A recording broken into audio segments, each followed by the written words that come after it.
Los juegos y los hombres. Ecomundo, ojalá 4RD. Tradicionalmente considerado sinónimo de frivolidad por ser una actividad gratuita, el juego comenzó a ser reconocido como factor decisivo en el desarrollo de la civilización a partir de los trabajos publicados por Huizinga en los años 30, especialmente el Homo Ludens. Desde entonces, psicólogos e historiadores no han cesado de descubrir aspectos insospechados en esta actividad de apariencia inocente. En Los juegos y los hombres, este libro, Roger Caillois intenta una empresa audaz, proponer una sociología a partir de los juegos. En efecto, los juegos disciplinan los instintos, pues son, por un lado, espacio para el placer y la invención, y por otro, acatamiento de una serie de restricciones. Al proporcionar un modelo controlado de la realidad, permiten el aprendizaje no de un oficio o de una actividad específica, sino de las virtudes necesarias para afrontar pruebas posteriores. Cada uno de ellos estimula el desarrollo de una facultad distinta. 2 puntos. Hay juegos de azar, de competencia, de simulacro y de vértigo. Las sociedades fascinadas por juegos de simulacro y vértigo juegan en realidad a la enajenación de la personalidad y permanecen estancadas, pero los juegos de competencia y azar acompañan al establecimiento de la civilización. Realmente tenemos que partir del criterio de que en el escenario de la historia se presentan una multiplicidad compleja de actores con intereses diferentes, completamente diferentes. Solo en la industria hay muchas ramas con intereses muchas veces contradictorios. Por supuesto, en la agricultura o en los servicios, en la economía en sentido amplio, en el sector financiero, en el comercio. Pero también los artistas, los teatristas, etcétera, los intelectuales, en la familia, el tema de las mujeres, ahora el tema de los homosexuales, de los transexuales, el tema de los discapacitados. Es una multiplicidad muy compleja de actores, cada uno en función de determinados fines, con determinadas misiones, con determinadas visiones y al mismo tiempo con intereses particulares, específicos.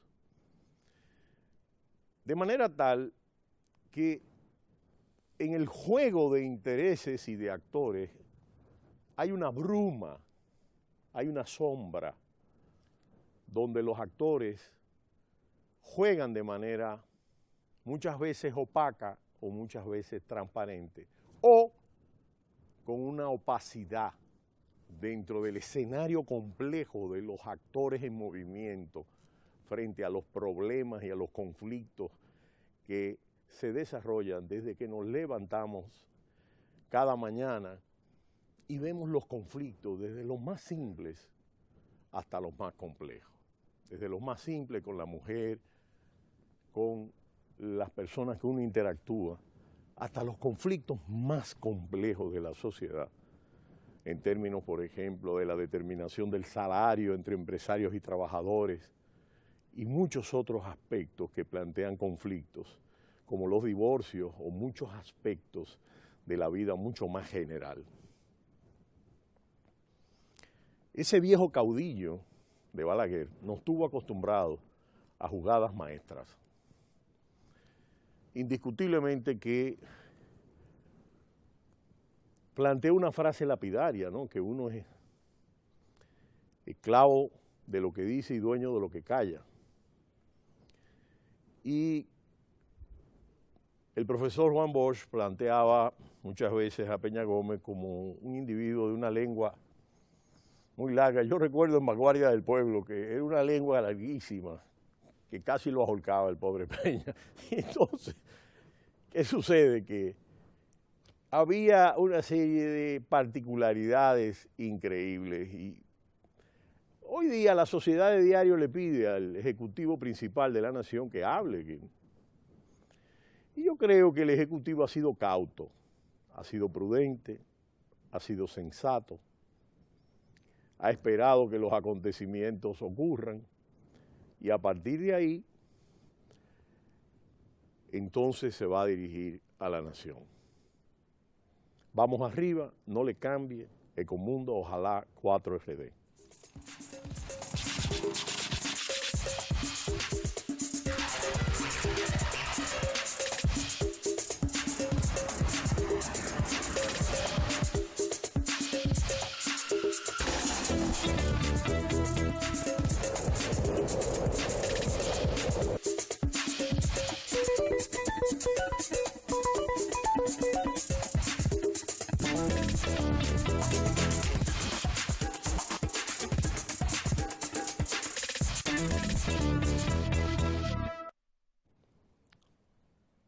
Y es el tema de la condición humana. Yo traía una cita de El Príncipe de Maquiavelo, que utilicé recientemente. Es un estudio sumamente importante en la época moderna y premoderna. Y realmente la condición humana tiene una particularidad fundamental. Yo pienso que una de las cosas que se pudo desarrollar con gran amplitud después de la caída del muro de Berlín, es cómo esas sociedades que supuestamente iban hacia la conquista de la utopía de la liberación del hombre, se convirtieron en dictaduras terribles, negadoras de toda libertad, y que al mismo tiempo esa libertad y creatividad implicó un proceso de anulamiento de las capacidades individuales para producir riqueza. No se reparte la miseria, se reparte la riqueza. Y las sociedades en transición al socialismo surgieron en países atrasados. Rusia, dentro de Europa, era un país atrasado. Igual China, Vietnam, Cuba. No se dio el caso clásico que pensaba Marx de una revolución en Inglaterra, donde había un gran desarrollo de la fuerza productiva. Pero realmente pienso que el Ejecutivo al mismo tiempo ha sido sumamente prudente con relación al tema haitiano. Hay algunos grupos que han estado insuflando violencia, odio. Creo que el presidente ha manejado esto con un tacto, con una prudencia de Estado. Creo que esta sentencia, la sentencia del Tribunal Constitucional, la 168-13, que está aquí, fue algo que se le bajó a este gobierno como parte de una postura de un grupo, pero no estaba en la agenda del gobierno.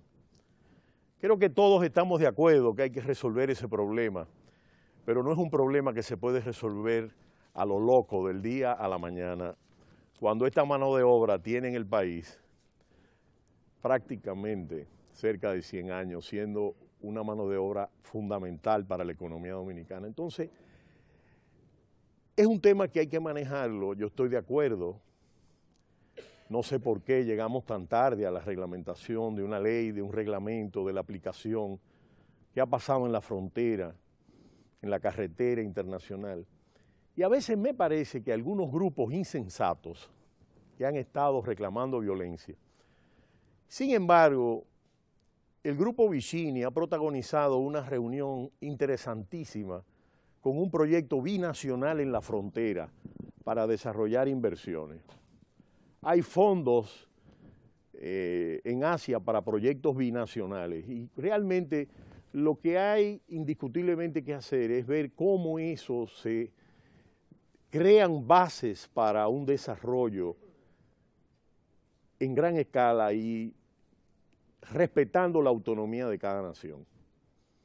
Y yo pienso que hay todas las potencialidades para hacerlo, aprovechando ventajas que tiene Haití, que es el segundo socio comercial por importancia del país.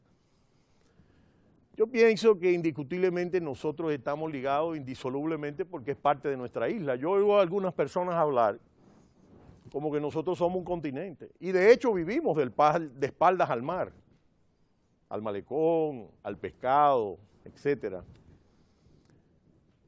Y yo pienso que en realidad el punto fundamental aquí radica que es una cultura que llegó ahí, que se desarrolló ahí. Entonces, yo pienso que es un tema de madurez y de institucionalidad hacerlo con criterio racional, con criterio adecuado y al mismo tiempo humano. Pienso que el presidente ha sido cauto en manejar este problema, se reunió con todos los sectores, con intereses diferentes, con posturas diferentes, y creo que asumió una postura de liderazgo de la nación. Y creo que esa es una de las cosas que ha caracterizado al Ejecutivo en muchas coyunturas diferentes a lo largo de su mandato.